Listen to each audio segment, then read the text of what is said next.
Hi students, welcome to Patadkalli English Academy and Banashankari English Academy. ಇವತ್ತು SSLCದು first language second unit the elixir of life last part line by line explanation ಮಾಡ್ಕೊಡ್ತೀನಿ. Last part ಇದು.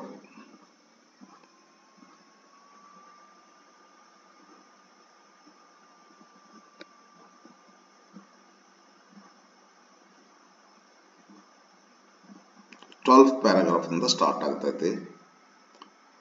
Previous ಪಾರ್ಟ್ನಲ್ಲಿ 11th paragraph ವರೆಗೂ ಇಲ್ಲಿವರೆಗೂ ಬಂದಿದ್ದೆ. ಇವತ್ತು 12th, 3rd, 13th, 14th last paragraph ಮಾಡಿಕೊಡ್ತೀನಿ ಫ್ರೆಂಡ್ಸ್. ಈ ಹಿಂದಿನ ಪ್ಯಾರಾಗ್ರಾಫ್ನೊಳಗ ಸಾಯಿಲ್ ಎರೋಷನ್ ಕಂಟ್ರೋಲ್ ಮಾಡೋದು, ವಾಟರನ್ನ ಪ್ರಿಸರ್ವೇಷನ್ ಮಾಡೋದು, ರೈನ್ ವಾಟರನ್ನ ಟೆಕ್ನಿಕ್ಸ್ ಅನ್ನ ಹೇಳ್ಕೊಟ್ರು. 12th ಪ್ಯಾರಾಗ್ರಾಫ್ ನಲ್ಲಿ ಏನ್ ಹೇಳ್ಕೊಡ್ತಾರ? ಫಾರೆಸ್ಟ್ ಬೆಳೆಸೋದ್ ಬಗ್ಗೆ ಹೇಳ್ಕೊಡ್ತಾರ. ಅಫಾರೆಸ್ಟೇಷನ್, ಕಾಡನ್ನ ಬೆಳೆಸಬೇಕಾದ ಅವಶ್ಯಕತೆ ಐತಿ. ನೀರನ್ನ ಹರಿದು ಹೋಗತಕ್ಕಂಥ ನೀರನ್ನ ಹಿಡಿದಿಡ್ಲಿಕ್ಕೆ, ಯಾಕಂದ್ರೆ ಗಿಡದ ಬೇರುಗಳು ಹರಿದು ಹೋಗೋ ನೀರನ್ನ ಹಿಡಿದಿಡ್ತವೆ. ಹಾಗಾಗಿ ಕಾಡುಗಳನ್ನ ಬೆಳೆಸಬೇಕು. ಟೈಪ್ಸ್ ಆಫ್ ಫಾರೆಸ್ಟ್ ಅನ್ನ 12th ಪ್ಯಾರಾಗ್ರಾಫ್ ನಲ್ಲಿ ಹೇಳ್ತಾರ. 13th ಪ್ಯಾರಾಗ್ರಾಫ್ ನಲ್ಲಿ ಈ ನೀರನ್ನ ಅಗ್ರಿಕಲ್ಚರ್ಗೆ ಯೂಸ್ ಮಾಡೋದ್ರ ಜೊತೆಗೆ ಮತ್ತೊಂದಿಷ್ಟು ಟ್ರಾನ್ಸ್ಪೋರ್ಟೇಷನ್ಗೂ ಯೂಸ್ ಮಾಡ್ಕೋಬಹುದಲ್ಲ. ಮತ್ತು ಅಗ್ರಿಕಲ್ಚರ್ಗೆ ಹೈಡ್ರೋ ಎಲೆಕ್ಟ್ರಿಕ್ ಪವರ್ ಅನ್ನ ಪ್ರೊಡ್ಯೂಸ್ ಮಾಡಲಿಕ್ಕೆ ವಾಟರ್ನ ಯೂಸ್ ಮಾಡ್ಕೋಬಹುದಲ್ಲ. ಹೈಡ್ರೋ ಎಲೆಕ್ಟ್ರಿಸಿಟಿ ಯೂಸ್ ಮಾಡಿದ್ರೆ, ಅದನ್ನ ಪ್ರೊಡ್ಯೂಸ್ ಮಾಡಿದ್ರೆ ಅದರಿಂದ ಏನ್ ಪ್ರಾಫಿಟ್ ಆಗ್ತೈತಿ? ಲಾಸ್ಟ್ 4th ಪ್ಯಾರಾಗ್ರಾಫ್ ಒಳಗ ಕನ್ಕ್ಲೂಷನ್ ಮಾಡ್ಬಿಡ್ತಾರ. ಏನ್ ಕನ್ಕ್ಲೂಷನ್ ಮಾಡ್ತಾರ ಅಂದ್ರ, ಸ್ಟಡಿ ಆಫ್ ವಾಟರ್ ಅಲ್ಲ, ಡೆಫಿನೆಟ್ಲಿ ಎಲ್ಲರಿಗೂ ಬಹಳ ಇಂಟ್ರೆಸ್ಟ್ ಕೊಡ್ತಕ್ಕಂಥ ಒಂದು ಸಬ್ಜೆಕ್ಟ್ ಅಂತ ಹೇಳಿ CV ರಾಮನ್ ಲೆಸನ್ ಅನ್ನ ಕ್ಲೋಸ್ ಮಾಡ್ತಾರ. 12th ಪ್ಯಾರಾಗ್ರಾಫ್ ಅನ್ನ ನೋಡೋಣ ಬರ್ರಿ. Closely connected with the conservation of water supplies is the problem of afforestation. ಈಗ ಹಿಂದಿನ ಪ್ಯಾರಾಗ್ರಾಫ್ ನಲ್ಲಿ 2 ಪ್ರಾಬ್ಲಮ್ಸ್ ಕ್ಲೋಸ್ಲಿ ಕನೆಕ್ಟ್ ಅಂತ ಹೇಳಿದ್ರು. Soil erosion, preservation of water. ಇಲ್ಲೇ preservation of water and afforestation ಎರಡು ದೊಡ್ಡ ಸಮಸ್ಯೆ ಈ ಸದ್ಯಕ್ಕನ. ಅವನ್ನ ನಾವು ಮಾಡಬೇಕಾಗಿದೆ, ಪರಿಹಾರ ಮಾಡಬೇಕಾಗಿದೆ ಅಂತ ಹೇಳ್ರಿ. Closely connected with the conservation of water supplies. Water supplies ಇದರ ಜೊತೆಗೆ ಬಹಳ ಕ್ಲೋಸ್ ಆಗಿರ್ತಕ್ಕಂಥ ಇನ್ನೊಂದು ಪ್ರಾಬ್ಲಮ್ ಅಂತಂದ್ರೆ ಅಫಾರೆಸ್ಟೇಷನ್.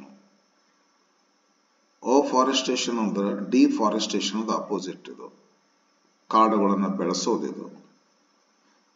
ರೈನ್ ವಾಟರ್ ಕನ್ಸರ್ವೇಷನ್ ಆಗಬೇಕು, ರೈನ್ ವಾಟರ್ ಪ್ರಿಸರ್ವೇಷನ್ ಆಗಬೇಕು, ಅಫಾರೆಸ್ಟೇಷನ್ ಆಗಬೇಕು. ಎರಡನ್ನೂ ನಾವು ಇವತ್ತು ನೆಗ್ಲೆಕ್ಟ್ ಮಾಡ್ಲಿಕ್ಕೆ ಹತ್ತೀವಿ. ಮತ್ತೆ ಹಾಗಾದ್ರೆ ಅಫಾರೆಸ್ಟೇಷನ್ ಬಗ್ಗೆ ಏನ್ ಹೇಳ್ತಾರ? The systematic planting of suitable trees in every possible or even in impossible areas and the development of what one can call a civilized forests as distinguished from wild and untamed jungles is one of the most urgent needs of India. ಒಂದು ಥರದ forest ಅನ್ನು ಹೇಳ್ತಾರೆ ಇಲ್ಲಿ. 2 ಥರದ forest. ಒಂದು civilise forest ಅದಾವ್ರಿ, ಒಂದು wild forest ಅದಾವ್ರಿ. ವೈಲ್ಡ್ ಅಂಡ್ ಅನ್ಟೇಮ್ಡ್ ಅಂತಾರೆ.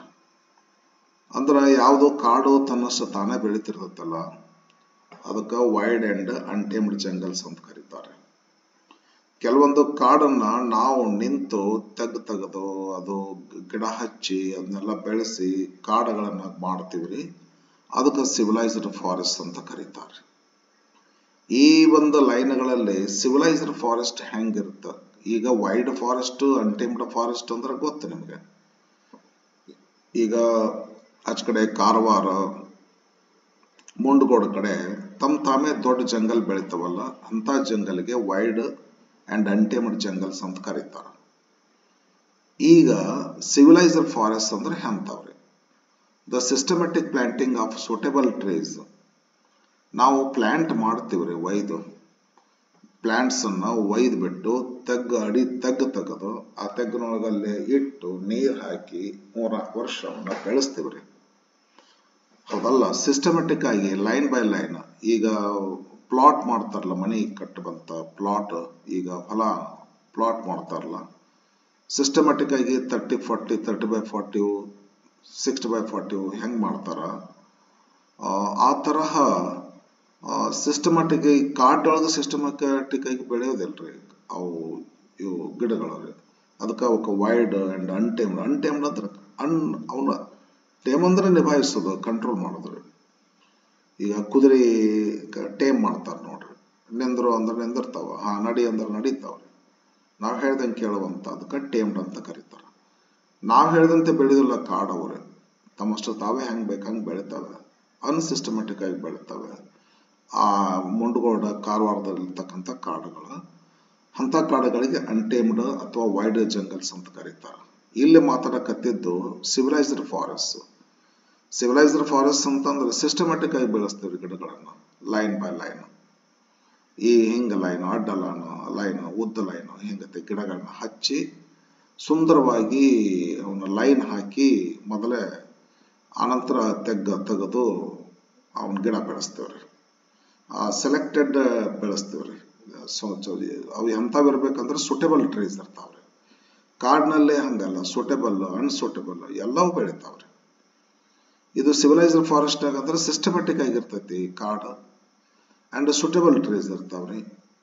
ಅವನ ಎವ್ರಿ ಪಾಸಿಬಲ್ ಏರಿಯಾದಾಗಂತೂ ಗಿಡ ಹಚ್ತಿರ್ತಿ. ಇವನ್ ಇಂಪಾಸಿಬಲ್ ಏರಿಯಾದಾಗ ಹೋಗಿ ಹೆಂಗಾರು ಮಾಡಿ ತೆಗೆದು ಅಲ್ಲಿ ಗಿಡ ಹಚ್ತೇವ್ರಿ. And the development of what one ಕಾಲ ಅಂತ ಈ ತರ ಬೆಳೆಸುವಿಕೆಯನ್ನ ನಾವು ಇದನ್ನ ಏನಂತ ಕರಿತೀವಿ ಅಂದ್ರ ಸಿವಿಲೈಸ್ಡ್ ಫಾರೆಸ್ಟ್ ಅಂತ ಕರಿತೀವ್ರಿ. ಹೌದಲ್ಲ? ಈ ತರ ಸಿವಿಲೈಸ್ಡ್ ಫಾರೆಸ್ಟ್ ಅನ್ನ ಡೆವಲಪ್ಮೆಂಟ್ ಮಾಡಬೇಕಾದದ್ದು ಅವಶ್ಯಕತೆ ಐತಿ. The systematic planting of suitable trees in every possible or even in impossible areas and the development of it. ಬರೇ ಪ್ಲಾಂಟಿಂಗ್ ಮಾಡಿಬಿಟ್ರೆ ಸಾಕಾಗೋದಿಲ್ಲ ಅಲ್ರಿ, ಬರೇ ಪ್ಲಾಂಟಿಂಗ್ ಸಾಕಾಗೋದಿಲ್ಲ, ಅದರ ಡೆವಲಪ್ಮೆಂಟ್ ಆಗಬೇಕು. ಗಿಡ ಹಚ್ಚಿ ಹೋಗಿ ಸುಮ್ಮ ಕುಂತ್ಬಿಟ್ರೆ ಮನ್ಯಾಗ ಕಾಡು ಬೆಳಿಬೇಕಲ್ಲ, ಅದರ ಡೆವಲಪ್ಮೆಂಟ್ ಕೂಡ ಆಗಬೇಕು. ಅಂದ್ರೆ ಸಿಸ್ಟಮ್ಯಾಟಿಕ್ ಆಗಿ ಪ್ಲಾಂಟಿಂಗ್ ಮಾಡಬೇಕು ಅಂಡ್ ಅದನ್ನ ಡೆವಲಪ್ಮೆಂಟ್ ಮಾಡಬೇಕು. And we people call it civilised forest ಅಂತೇಳಿ. This civilised forest is actually it is distinguished different from wild forest. ಏನ್ ಡಿಫರೆನ್ಸ್ ರೀ ವೈಲ್ಡ್ ಫಾರೆಸ್ಟ್ಗೆ ಇದಕ್ಕೆ? ವೈಲ್ಡ್ ಫಾರೆಸ್ಟ್ ತನ್ನಷ್ಟು ತಾನೇ ಅನ್ಸಿಸ್ಟಮ್ಯಾಟಿಕ್ ಆಗಿ ಅನ್ಟೇಮ್ಡ್ ಆಗಿ ಬೆಳಿತಾವ. ಸೂಟೇಬಲ್ ಬೆಳಿತಾವ, ನಾಟ್ ಸೂಟೇಬಲ್ ಬೆಳಿತಾವ್ರಿ. ಬಟ್ ಇದು ಸಿವಿಲೈಸ್ಡ್ ಫಾರೆಸ್ಟ್ ಹಂಗಲ್ಲ, ಬರೀ ಸೂಟೇಬಲ್ ಗಿಡಗಳು ಬೆಳಿತಾವ್ರಿ, ಆಮೇಲೆ ಸಿಸ್ಟಮ್ಯಾಟಿಕ್ ಆಗಿ ಬೆಳಿತಾವ್ರಿ, ಹಿಂಗೆಲ್ಲ ಇರ್ತದ. ಈ ತರದ ಫಾರೆಸ್ಟ್ ಅನ್ನ ಬೆಳೆಸಬೇಕಾದದ್ದು ಇವತ್ತು ಅವಶ್ಯಕತೆ ಐತಿ. Such plantation would directly and indirectly prove a source of untold wealth to the country. ಇಂಥ forest they are source of untold wealth. Untold ಅಂದ್ರೆ ಮ್ಯಾಕ್ಸಿಮಮ್ ವೆಲ್ತ್, ದೊಡ್ಡ ಸಂಪತ್ತು ದೇಶಕ್ಕೆ, ಹೇಳಲಾರ್ದಷ್ಟು ಸಂಪತ್ತಾಗ್ತವೆ ಇಂಥ ಕಾಡುಗಳೇ. ಹೆಂಗೋ ಡೈರೆಕ್ಟ್ ಆಗಿ ಹೆಲ್ಪ್ ಆಗ್ತಾವ್ರಿ, ಇಂಡೈರೆಕ್ಟ್ ಆಗಿ ಹೆಲ್ಪ್ ಆಗ್ತಾವ್ರಿ. ಹೌದಾ? ಅದಕ್ಕೆ ಈ ಅಫಾರೆಸ್ಟೇಷನ್ ಇವತ್ತಿನ ದಿವಸ ಬಹಳ ಅವಶ್ಯಕತೆ ಐತಿ. ಅಫಾರೆಸ್ಟೇಷನ್ ಮಾಡ್ರಿ ಅಂತ ತಿಳ್ಕೊಂಡು ಸರ್ ಹೇಳ್ತಾರ. ದೇ ವುಡ್ ಚೆಕ್, ಅದು ಏನ್ ಮಾಡ್ತಾವ ಅಫಾರೆಸ್ಟರ್ಸ್? ಒಂದ ಲಕ್ಷಣ ಹೇಳ್ತಾರಲ್ಲ, they would check soil erosion. They would ಅದೇ ಈ ಇಳಕಲು ಪ್ರದೇಶದೊಳಗಡೆ ಗಿಡಗಳನ್ನ ಹಚ್ಚಿದ್ವಿ ಅಂತಂದ್ರ ಅವು ಬೇರುಗಳು ಮಣ್ಣನ್ನ ಬಿಗಿ ಹಿಡಿದು ಸಾಯಿಲ್ ಎರೋಷನ್ ಆಗದಂಗ ನೋಡ್ಕೊಂತಾವ್ರೆ. ಒಂಥರ ಅವು ಚೆಕ್ ಬಂಡ್ಸರ್ ಅವರು. ದೇ ವುಡ್ ಅಂದ್ರೆ ಅಫಾರೆಸ್ಟೇಷನ್, ಇದು ಫಾರೆಸ್ಟ್ ಏನು ಸಿವಿಲೈಸ್ಡ್ ಫಾರೆಸ್ಟ್. ದೇ ಅಂದ್ರೆ ಇಲ್ಲಿ they would check soil erosion, they would control soil erosion, and they would conserve soil erosion control ಮಾಡ್ತಾವ್ರೆ and rainfall ಅನ್ನ ಹಿಡಿದಿಡ್ತಾವ್ರೆ. ನೀರು ಹರಿದು ಹೋಗ್ಬಿಟ್ರೆ ಸಾಯಿಲ್ ಅದು ಕ್ಲೋಸ್ಲಿ ಕನೆಕ್ಟೆಡ್ ಪ್ರಾಬ್ಲಮ್ಸ್ ಎರಡು ಅವ್ರಿ. ಸಾಯಿಲ್ ಎರೋಷನ್ ಕಂಟ್ರೋಲ್ ಮಾಡಿದ್ವಿ ಅಂದ್ರೆ automatically rainfall rain water conserve ಆಗ್ತೈತ್ರಿ. They would check soil erosion and they would conserve the rainfall of the country. ಒಂದು ದೇಶದೊಳಗೆ ಬೀಳ್ತಕ್ಕಂಥ ನೀರನ್ನ ಹಿಡಿದಿಡ್ತಾವ್ರಿ. ಎದರಿಂದ? From flowing away to waste to joining the sea. ಆ ಸ್ಟ್ರೀಮ್ ಸೇರಿ, ಹೊಳೆ ರಿವರ್ ಸೇರಿ, ಒಂದು ಸಮುದ್ರ ಸೇರಿ ಏನು ವೇಸ್ಟ್ ಆಗ್ತೈತಲ್ಲ, ಆ ವೇಸ್ಟ್ ಆಗೋದ್ರಿಂದ ಅದನ್ನ ಸ್ಟಾಪ್ ಮಾಡಿಬಿಟ್ಟು ಎಲ್ಲಿ ನೀರು ಬೇಕ್ರಿ ಭೂಮಿಯೊಳಗೆ ಬೇಕು ಅಲ್ಲೇ ಆ ನೀರನ್ನ ಹಿಡಿದಿಡ್ತೈತಿ. ಯಾವುದು? Civilised forest. ಅದಕ್ಕೆ ಸಿವಿಲೈಸ್ಡ್ ಫಾರೆಸ್ಟ್ ಗಳನ್ನ ಬೆಳೆಸ್ರಿ. ಮತ್ತೆ ಈ ವೈಲ್ಡ್ ಫಾರೆಸ್ಟ್, ಅಂಟಿಮಲ್ ಜಂಗಲ್ಸ್ ಇವೆಲ್ಲ ಇರ್ತಾವಲ್ಲ, ಇದನ್ನ ಕಡಿಲಿಕ್ಕೂ ಹೋಗ್ಬೇಡ್ರಿ, ಡಿಫಾರೆಸ್ಟೇಷನ್ ಮಾಡ್ಲಿಕ್ಕೆ ಹೋಗ್ಬೇಡ್ರಿ, ರಾದರ್ ನೀವೇ ಕಾಡುಗಳನ್ನ ಬೆಳೆಸ್ರಿ ಅಂತ ಹೇಳಿ. The measures necessary to control the movement of water and conserve the supplies of it can also serve subsidiary purposes of value to the life of countryside. ಈಗ ಏನದಲ್ರಿ, ಈ ಮೂಮೆಂಟ್ ಆಫ್ ವಾಟರ್, ಈಗ ಹಾರ್ನೆಸ್ಸಿಂಗ್ of water ಅಂತ ಬಂತ್ರಿ. ಅದ್ರಿ ನೀರನ್ನ ಹಿಡಿದಿಡ್ತಕ್ಕಂಥದ್ದು ಏನದಲ್ಲ, ಮತ್ತು ಅದನ್ನು conserve ಮಾಡಿರ್ತಕ್ಕಂಥದ್ದು ಏನದಲ್ಲ, ಆ ಒಂದು ನೀರನ್ನ ಹಿಡಿದಿಡ್ಬೇಕೆ ಸಾಯಿಲ್ ಎರೋಷನ್ ಕಂಟ್ರೋಲ್ ಮಾಡ್ತೈತಿ, conservation of river water, rain water ಆಗ್ತೈತಿ, ಅಗ್ರಿಕಲ್ಚರ್ ಉಪಯೋಗ ಆಗ್ತೈತಿ. In addition to that subsidiary ಪರ್ಪಸಸ್ಗೂ ಆ ನೀರು ಬರ್ತೈತಿ ಅಂತ ಹೇಳ್ತಾರ ಸರ್. ಇಲ್ಲಿ ಅಗ್ರಿಕಲ್ಚರ್ಗೆ ಅಫ್ಕೋರ್ಸ್ ಸಾಯಿಲ್ ಎರೋಷನ್ ಕಂಟ್ರೋಲ್ ಮಾಡ್ತೈತಿ, ಅಗ್ರಿಕಲ್ಚರ್ಗೆ inadequacy and irregularity of rain water ಇತ್ತಂದ್ರೆ ಅಲ್ಲೇ ಕನ್ಸರ್ವೇಷನ್ ಆಫ್ ರೈನ್ ವಾಟರ್ ನಮಗೆ ಹೆಲ್ಪ್ ಮಾಡ್ತೈತಿ. In addition to that it serves also some subsidiary purposes of value ಅಂತಾರ. ಬಹಳ ವ್ಯಾಲ್ಯೂಬಲ್ ಇರ್ತಕ್ಕಂಥ ಒಂದಿಷ್ಟು ಉಪ ಕೆಲಸಗಳು ಆಗ್ತಾವ. ಯಾರಿಗೆ? To the life of countryside, ಹಳ್ಳಿ ಜನರಿಗೆ. ಹಾಗಾದ್ರೆ ಏನ್ ಹೇಳ್ರಿ ಸರ್? ಬೈ ಫಾರ್ ಕಂಪೇರ್ ಮಾಡಿದ್ರೆ ಬಹಳ ದೊಡ್ಡ ಪ್ರಮಾಣದೊಳಗ the cheapest form of a transportation is in a countryside is by boats and barges. ಈಗ ಟ್ರಾನ್ಸ್ಪೋರ್ಟೇಷನ್ ಐತಲ್ರಿ, ಲಾರಿ ಒಳಗ ರೋಡ್ ಮುಖಾಂತರ ಕಳಿಸ್ತೀವ್ರಿ, ಪ್ಲೇನ್ ಮುಖಾಂತರ ಏರ್ ಟ್ರಾನ್ಸ್ಪೋರ್ಟೇಷನ್ ಮಾಡ್ತೀವಿ.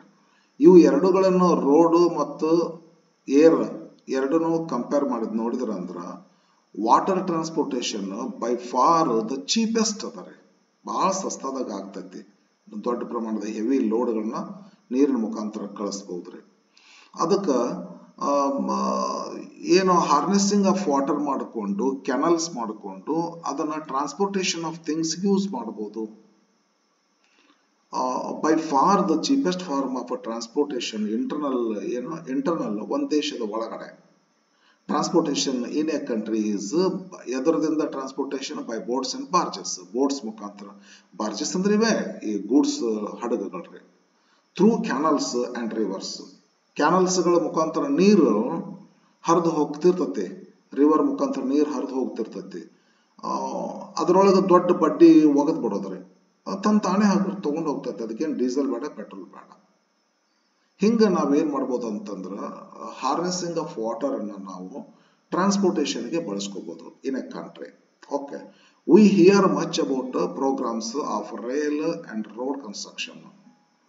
ಈಗ ಭಾರತ ದೇಶದೊಳಗ ಮತ್ತು ಬೇರೆ ದೇಶದೊಳಗೂ ಒಂದ್ ಪ್ರಾಬ್ಲಮ್ ಹೇಳ್ತಾರ ರಾಮನ್ ಸರ್. ಏನ್ ಹೇಳ್ತಾರಂದ್ರ, ಮಚ್ ಪ್ರೋಗ್ರಾಮ್ಸ್, ರೈಲ್ ಪ್ರೋಗ್ರಾಮ್ಸ್ ಬಗ್ಗೆ ಮಾತಾಡ್ತೈತಿ ಸರ್ಕಾರ, ರೋಡ್ ಪ್ರೋಗ್ರಾಮ್ ಬಗ್ಗೆ ಮಾಡ್ತೈತಿ. ರೋಡ್ ಕನ್ಸ್ಟ್ರಕ್ಷನ್ ಮಾಡಬೇಕು, ರೈಲ್ ಕನ್ಸ್ಟ್ರಕ್ಷನ್ ಮಾಡಬೇಕು. But far too little about the development of internal waterways. Waterways ಬಗ್ಗೆ ಥಿಂಕ್ ಮಾಡೋದಿಲ್ಲ ಗವರ್ಮೆಂಟ್, ಬಹಳ ಕಮ್ಮಿ ವಿಚಾರ ಮಾಡ್ತೈತಿ. ಇನ್ ಇಂಡಿಯಾ, ಭಾರತ ದೇಶದೊಳಗ ಪರ್ಟಿಕ್ಯುಲರ್ಲಿ ಈಗ ಭಾರತ ಸರ್ಕಾರ ಅವ್ರು ಬರೆಯುವಾಗಿದ್ದು ಅವರು ಬರೆಯುವಾಗ ಅವರು ಅವತ್ತೇನು what the problem was prevailing then sir has described here. ಏನ್ ಮಾತ ವಿ ಹಿಯರ್ ಮಚ್ ಅಬೌಟ್, ನಾವು ಸಾಮಾನ್ಯ ಜನ ಎದ್ರ ಬಗ್ಗೆ, ಪ್ರೋಗ್ರಾಮ್ ಬಗ್ಗೆ, ರೈಲ್ ಕನ್ಸ್ಟ್ರಕ್ಷನ್ ಬಗ್ಗೆ, ರೋಡ್ ಕನ್ಸ್ಟ್ರಕ್ಷನ್ ಬಗ್ಗೆ ಬಹಳ ಕೇಳ್ತೀವಿ, ಅದು ನಡೆಯಾಕತ್ತದ. ಬಟ್ ಫಾರ್ ಟು ಲಿಟಲ್, ಬಹಳ ಕಮ್ಮಿ ಸ್ವಲ್ಪ ನಡೀತೈತೆ development about the internal waterways in India. ಅದು ಕೂಡ ಆಗಬೇಕು. ಕಂಪೇರ್ ಮಾಡಿದ್ರೆ ಇದಕ್ಕಿಂತ ಬಹಳ ಚೀಪ್ ಇದು, ರೈಲ್ಗಿಂತ ರೋಡ್ಗಿಂತ ಕಂಪೇರ್ ಮಾಡಿದ್ರೆ ಬೈ ಫಾರ್ ಅಂದ್ರೆ ಬಹಳ ಕಂಪೇರ್ ಮಾಡಿದ್ರೆ ದೊಡ್ಡ ಪ್ರಮಾಣದಲ್ಲಿ ಸಸ್ತ ಆಗ್ತದೆ. Then again the harvesting of water supplies, ಅದು ಮಳೆ ನೀರು ಸಂಗ್ರಹ ಮಾಡೋಕೆ supplies usually also makes possible the development of hydro electric power. ಈಗ ನೀರು ಸಂಗ್ರಹ ಮಾಡೋದ್ರ ಮುಖಾಂತರ ಏನ್ ಮಾಡ್ತೀವಿ ನಾವು, ಈ ಗೋಕಾಕ್ ಫಾಲ್ಸ್ ನೊಳಗ, ಜೋಗ್ ಫಾಲ್ಸ್ ನೊಳಗ ಟರ್ಬೈನ್ ಮುಖಾಂತರ ಎಲೆಕ್ಟ್ರಿಸಿಟಿ ಪ್ರೊಡ್ಯೂಸ್ ಮಾಡ್ತೀವಲ್ಲ, ಅದು ಕೂಡ ದೊಡ್ಡದು. ಈಗ ಟ್ರಾನ್ಸ್ಪೋರ್ಟೇಷನ್ ಮಾಡ್ಬೋದ್ರಿ, ಇವು ಸಬ್ಸಿಡಿಯರಿ ಪರ್ಪಸಸ್ ಆರ್ ಸರ್ವ್ಡ್. ಟ್ರಾನ್ಸ್ಪೋರ್ಟೇಷನ್ಸ್ ಬಳಸ್ಬೋದ್ರಿ, ಎಲೆಕ್ಟ್ರಿಸಿಟಿ ಪವರ್ ಪ್ರೊಡಕ್ಷನ್ ಮಾಡ್ಬೋದ್ರಿ. The availability of, suppose electricity ಸಿಕ್ತು ಉತ್ಪನ್ನ ಆಯಿತು ಅಂದ್ರೆ ಏನಾಗುತ್ತೆ ಅಂದ್ರೆ, the availability of electric power would make the tremendous difference to the life of the countryside. ಈ ಹಳ್ಳಿ ಜನರ ಜೀವನದೊಳಗೆ ದೊಡ್ಡ ಬದಲಾವಣೆ ತರ್ತದೆ, ಟ್ರೆಮೆಂಡಸ್, ಅದ್ಭುತ, ದೊಡ್ಡ ಪ್ರಮಾಣದ ಡಿಫರೆನ್ಸ್ ತರ್ತದೆ. ಅತ್ಯಂತ ಪುವರ್ ಗುಡಿಸಲ್ದಾಗಿರ್ತಕ್ಕಂಥವ್ರು RCC ಬಿಲ್ಡಿಂಗ್ ನಾಗ ಇರಕ್ ಚಾಲು ಮಾಡ್ತಾರ. ಒಂದು ಕಾಲ್ನಡಿಯಲ್ಲಿ ನಡ್ಕೊಂತ ಹೋಗ್ತಕ್ಕಂಥ ಜನರು ಕಾರ್ನಾಗ ಅಡ್ಡಾಡ್ಲಿಕ್ಕೆ ಚಾಲು ಮಾಡ್ತಾರ. ಅವ್ರ ಜೀವನದಲ್ಲಿ ದೊಡ್ಡ ಬದಲಾವಣೆ ತಂದಿಡ್ತದ ಕರೆಂಟ್. ಒಕ್ಕಲ್ತನಕ್ಕೆ ಅನುಕೂಲ ಮಾಡಿ ರೈತರಿಗೆ ಕೊಟ್ಬಿಟ್ರೆ, and enable the rural economy to be improved in various directions. ಹಳ್ಳಿ ಆರ್ಥಿಕ ಪರಿಸ್ಥಿತಿ ದೊಡ್ಡ ಪ್ರಮಾಣದಲ್ಲಿ ಸುಧಾರಣೆ ಆಗ್ತದೆ ಕರೆಂಟ್ ಉತ್ಪಾದನೆ ಮಾಡಿದ್ರ. ಹಾಗಾಗಿ ನಾವೇನ್ ಮಾಡ್ಬೇಕು, ಹಾರ್ನೆಸಿಂಗ್ ಆಫ್ ವಾಟರ್ ಮಾಡ್ಬೇಕ್ರಿ, ಹೌದಾ? ಮಾಡಿ ಟ್ರಾನ್ಸ್ಪೋರ್ಟೇಷನ್ಸ್ ಯೂಸ್ ಮಾಡ್ಕೋಬೇಕು. ಆಮೇಲೆ ಈ ಎಲೆಕ್ಟ್ರಿಸಿಟಿ, ಹೈಡ್ರೋ ಎಲೆಕ್ಟ್ರಿಕ್ ಪವರ್ ಅನ್ನ ಪ್ರೊಡ್ಯೂಸ್ ಮಾಡ್ಲಿಕ್ಕೆ ಯೂಸ್ ಮಾಡ್ಕೋಬೇಕು. ಹಳ್ಳಿ ಜನರಿಗೆ ಕರೆಂಟ್ ಫ್ರೀಯಾಗಿ ಒದಗಿಸ್ಕೊಟ್ರೆ ಅವರು ಬೋರ್ ಹಾಕಿ ನೀರು ತಗೊಂಡು ಒಕ್ಕಲ್ತನ ಮಾಡಿ, ಅಥವಾ ಇದೇನಾಗ್ತಲ್ಲ insufficient irregular of rain water ಇದ್ದಾಗ ಅದನ್ನ ಬೋರ್ ನೀರು ಯೂಸ್ ಮಾಡಿಕೊಂಡು ಶ್ರೀಮಂತರಾಗ್ತಾರ ಅಂತೇಳಿ ಹಿಂಗೆ countryside. And enable rural economy to be improved in various directions. In particular it would enable underground water. ಅದೇ ಎಲೆಕ್ಟ್ರಿಸಿಟಿ ಈ ಅಂಡರ್ಗ್ರೌಂಡ್ ವಾಟರ್ನ ಹೊರಗೆ ತೆಗಿಲಿಕ್ಕೆ ರೈತರಿಗೆ ಹೆಲ್ಪ್ ಮಾಡ್ತೈತಲ್ಲ, ಅದಕ್ಕೆ in particular it would enable underground water to be tapped, ಅಂದ್ರೆ hole ಹಾಕಿ ಮ್ಯಾಗ್ ತೆಗೆದು ಟು ಎ ಗ್ರೇಟೆಸ್ಟ್ ಎಕ್ಸ್ಟೆಂಟ್, ದೊಡ್ಡ ಪ್ರಮಾಣದಲ್ಲಿ. ಈಗ ಎಲ್ಲೋ ಒಂದು ಬೋರ್ ಅದಾವ್ರಿ. ಎಲೆಕ್ಟ್ರಿಸಿಟಿ ಜಾಸ್ತಿ ಆಯ್ತು, ಜಾಸ್ತಿ ಬೋರ್ ಹಾಕ್ತಾರ, ಜಾಸ್ತಿ ಅಂಡರ್ಗ್ರೌಂಡ್ ಹೊರಗೆ ತೆಗಿತಾರ, ಜಾಸ್ತಿ ಅಗ್ರಿಕಲ್ಚರ್ ಇಂಪ್ರೂವ್ಮೆಂಟ್ ಆಗ್ತೈತಿ, ಜಾಸ್ತಿ ಸಿರಿವಂತರಾಗ್ತಾರ ರೈತರು ಅಂತ ಹೇಳಿ. ಅಟ್ ಪ್ರೆಸೆಂಟ್ ಈ ಪ್ರೆಸೆಂಟ್ ಈ ಸದ್ಯಕ್ಕೆ ಏನಾದವಲ್ಲ, ಇದಕ್ಕಿಂತ ಹೆಚ್ಚಿನ ಪ್ರಮಾಣದಲ್ಲಿ ಬೋರ್ ಹಾಕಿ ನೀರನ್ನು ಹೊರಗೆ ತೆಗೆದು. ಅಂಡ್ ದಸ್ ಈ ರೀತಿಯಲ್ಲಿ ಹೀಗೆ help to overcome difficulties arising from irregularity and inadequacy of other sources of supply. Other sources of supply ಅಂದ್ರೆ ಏನ್ರಿ? ರೈನ್ ವಾಟರ್, ಇನ್ನೊಂದು ಸ್ನೋ ವಾಟರ್. ಇದು ಯಾವ ಸ್ನೋ ವಾಟರ್ ಅದೇನ್ ಬಿಡ್ರಿ, ಅದೇನ ಸಾಕಾಗೋದಿಲ್ಲ, ಅದಕ್ಕೆ ಸ್ವಲ್ಪ ಅಷ್ಟೇ ಮಾಯಿಶ್ಚರೈಸೇಷನ್ ಹೆಲ್ಪ್ ಆಗ್ಬೋದು ಅಷ್ಟೇ. ಅದರ irregularity and inadequacy of rain water ಆದಾಗ ನಮಗೆ ಡೆಫಿನೆಟ್ಲಿ ಇದು ಟ್ಯಾಪಿಂಗ್ ಮಾಡಿ ಏನು ಅಂಡರ್ಗ್ರೌಂಡ್ ಇಂದ ವಾಟರ್ ತೆಗಿತೀವಲ್ಲ, ಅದು ಆರ್ಟಿಸನ್ ವೆಲ್ ಅದರ ಮುಖಾಂತರ ತೆಗೆದಂತ ನೀರು ಡೆಫಿನೆಟ್ಲಿ ಈ ಇನ್ಅಡೆಕ್ವಸಿ ಅಂಡ್ ಇರ್ರೆಗ್ಯುಲಾರಿಟಿ ಆಫ್ ವಾಟರ್ ಇಂದ ಕ್ರಿಯೇಟ್ ಆಗಿರ್ತಕ್ಕಂಥ ಡಿಫಿಕಲ್ಟೀಸ್ ಅನ್ನ ಸಾಲ್ವ್ ಮಾಡ್ಲಿಕ್ಕೆ ಅನುಕೂಲ ಆಗ್ತೈತಿ. ಆದ್ದರಿಂದ ಎಲೆಕ್ಟ್ರಿಸಿಟಿ ಹೆಚ್ಚಿಗೆ ಫ್ರೀ ಆಗಿ ಜನರಿಗೆ ಸಿಗುವಂತೆ ಮಾಡಬೇಕು, ಅದರ ಪ್ರೊಡಕ್ಷನ್ ಆಗಬೇಕು ಅನ್ನುವಂಥದ್ದು ಸರ್ದು ಆಶಯ. ಇನ್ ಒನ್ ಸೆನ್ಸ್ ಈ ಲಾಸ್ಟ್ ಕನ್ಕ್ಲೂಷನ್ ಮಾಡ್ತಾರ, water is commonest of all liquids. ಯಾರ ಮನೆಗಾರ ಇವತ್ತ ತುಪ್ಪ ಇರ್ಲಿಕ್ಕಿಲ್ಲ, ಯಾರ ಮನೆಗಾರ ಇವತ್ತ ಹಾಲು ಇರ್ಲಿಕ್ಕಿಲ್ಲ, ಯಾರ ಮನೆನೂ ನೀರು ಇರಲಾರ್ದ ಇಲ್ಲ. ಹಿಂಗಾಗಿ ಎಲ್ಲರ ಮನೆಗೂ ಸಿಗುವಂತ ಪದಾರ್ಥ ಇದು, most commonest thing. In other words, it is the most uncommon thing of liquids. ಸತ್ಯ ಇದೆ ಸರ್, ಎಲ್ಲರ ಮನೆಗೂ ಸಿಗ್ತಕ್ಕಂಥದ್ದು ನೀರು. ಎಲ್ಲರಕ್ಕಿಂತ ಅತ್ಯಂತ ವಿಶಿಷ್ಟವಾಗಿರ್ತಕ್ಕಂಥದ್ದಂದ್ರೂ ನೀರು. ಯಾಕೆ ಅದು ವಿಶಿಷ್ಟ ಅಂತಂದ್ರೆ ವಿತ್ ಇಟ್ಸ್ ಅಮೇಜಿಂಗ್ ಪ್ರಾಪರ್ಟೀಸ್, ಎಲ್ಲರಿಗೂ ಶಾಕ್ ಮಾಡ್ತಕ್ಕಂಥ ತನ್ನ ವಿಶಿಷ್ಟ ಲಕ್ಷಣಗಳು ಹೊಂದಿದ್ದಕ್ಕಾಗಿ, with which are responsible for its unique power. So ನೀರಿಗೆ ಸಿಲ್ಟ್ ಅನ್ನು ತರುವಂತದ್ದು ಐತಿ, ಆ ನೀರಿಗೆ ಫಿಸಿಯಾಲಜಿಕಲ್ ಪ್ರೋಸೆಸ್ ನಡೆಯುವಂಗ ಕೆಲಸ ಮಾಡೋದೈತಿ, ಪ್ರೊಡಕ್ಷನ್ ಆಫ್ ಎಲೆಕ್ಟ್ರಿಸಿಟಿ ಐತ್ರಿ, ಟ್ರಾನ್ಸ್ಪೋರ್ಟೇಷನ್ ಐತಿ, ಬ್ಯೂಟಿ ಕೊಡ್ತೈತಿ ನೇಚರ್ ವಾಟ್ ನಾಟ್. ಇಷ್ಟೆಲ್ಲ ಯುನಿಕ್ ಪ್ರಾಪರ್ಟೀಸ್ ನೀರಿನಲ್ಲಿ ಇರೋದ್ರಿಂದ, ಹೌದಲ್ಲ, ಇಲ್ಲೇ ಇತ್ತು ನೋಡ್ರಿ ಎಂತ ಯುನಿಕ್ ಪ್ರಾಪರ್ಟಿ, ಯುನಿಕ್ ಪವರ್ ಐತಿ ನೀರ್ಗೆ ಅಂದ್ರೆ of maintaining and animal and plant life. Plant life ಮತ್ತು ಅನಿಮಲ್ ಲೈಫ್, ಅದು ಲೈಫ್ ಉಳಿಬೇಕು ಮತ್ತು ಅದು ಗ್ರೋತ್ ಆಗ್ಬೇಕಂದ್ರೆ ನೀರ್ಲಾರ್ದ ಸಾಧ್ಯನೇ ಇಲ್ಲ. ಹಾಗಾಗಿ ನೀರು ಒಂದು ಅಮೇಜಿಂಗ್ ಪ್ರಾಪರ್ಟಿಯನ್ನ ಹೊಂದಿದೆ. ದ ಇನ್ವೆಸ್ಟಿಗೇಷನ್, ಈಗ ನೀರಿನ ಬಗ್ಗೆ ಸಂಶೋಧನೆ ಮಾಡಕ್ ಒಬ್ರು ಯಾರು ವಿಜ್ಞಾನಿಗಳ ಕುಂತ್ರ ಅಂದ್ರ, the investigation of the nature and the properties of water is therefore ಎಂಥದ್ದು ರಿಸರ್ಚ್ ಅಂತ ಕೇಳಿದ್ರೆ ಅದು ಹೈಯೆಸ್ಟ್ ಸೈಂಟಿಫಿಕ್ ಇಂಟ್ರೆಸ್ಟ್. ನೀರು ಸ್ಟಡಿ ಮಾಡಕ್ ಕುಂತಾಗ ಏನ್ ಬರ್ತಲ್ಲ ಸೈಂಟಿಸ್ಟ್ಗಳಿಗೆ ಇಂಟ್ರೆಸ್ಟ್, ಹೌದಾ, ಯಾವುದನ್ನು ಸ್ಟಡಿ ಮಾಡಕ್ ಕುಂತರು ಅಷ್ಟು ಇಂಟ್ರೆಸ್ಟ್ ಬರ್ತಲ್ಲ, ಹೈಯೆಸ್ಟ್ ಇಂಟ್ರೆಸ್ಟ್ ಅಂತ ಇದು, ಹೌದಾ. And is for from exhausted. ಬೇರೆ ಏನಾದರೂ ನೀನು ಇನ್ವೆಸ್ಟಿಗೇಷನ್ ಮಾಡಕ್ ಹೋದ್ರಿ ಅಂತಂದ್ರ ಎಕ್ಸಾಸ್ಟ್ ಆಗ್ಬೋದು, ನಿನಗೆ ದಣಿವು ಆಗ್ಬೋದು, ನಿನಗೆ ಟಯರ್ಡ್ ಆಗ್ಬೋದು, ನಿನ್ನ ಶಕ್ತಿ ಖಾಲಿ ಆಗ್ಬೋದ್ರಿ. ಆದರೆ ನೀರನ್ನ ಸ್ಟಡಿ ಮಾಡಕ್ ಕುಂತ್ರೆ ನೀನು ಆಸಕ್ತಿ ಕಡಿಮೆ ಆಗೋದಿಲ್ಲ, ನಿನ್ನ ದಣಿವಿನ ಆಗೋದಿಲ್ಲ. The more you learn, the more enthusiastic you will be. ಹಿಂಗಂತ ಹೇಳ್ತಾರ. ಅದಕ್ಕೆ the investigation of the nature and properties of water is there for the highest scientific interest and is the for exhausted ನಿಂದ ದೂರ ಇದೆ ಇದು. and far from an exhausted field of research. ಬೇರೆ ಬೇರೆ ಇದಾವ exhausted field of research, but ಅದರಿಂದ ಈ ನೀರನ್ನು ಸ್ಟಡಿ ಮಾಡ್ತಕ್ಕಂಥ ಬಹಳ ದೂರ ಇದೆ. ಆಫ್ ಹೈಯೆಸ್ಟ್ ಇಂಟ್ರೆಸ್ಟ್ ಇಂದ ಇದರ study. Okay, thank you for watching.